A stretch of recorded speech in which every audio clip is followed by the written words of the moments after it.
Mother and daughter found dead at home in Clarendon. Homicide probe launch into missing man's death in Mandeville. Cop mowed down by vehicle on highway. Please remember to subscribe, like, share, comment, and don't forget to hit that notification bell so you can always be updated with the latest news. Now for the news in details.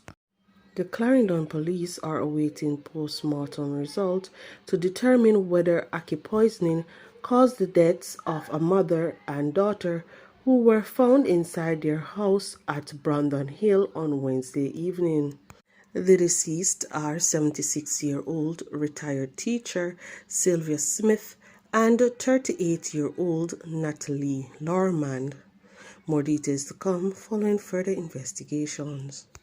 Police have launched a homicide investigation after the body of a man who was reported missing since Monday was found in bushes in the upscale Mandeville community of Ingleside on Wednesday with what appears to be stab wounds. Relatives identified him as Colin Watts, 52, a lawn surveyor and resident of Anbury near Ingleside. A policeman died from injuries sustained after he was struck down by a vehicle on a section of the North-South Highway late Wednesday. Reports are that the policeman was assigned to the Highway Safety and Patrol Division, was on duty, signaled the driver of a vehicle to stop.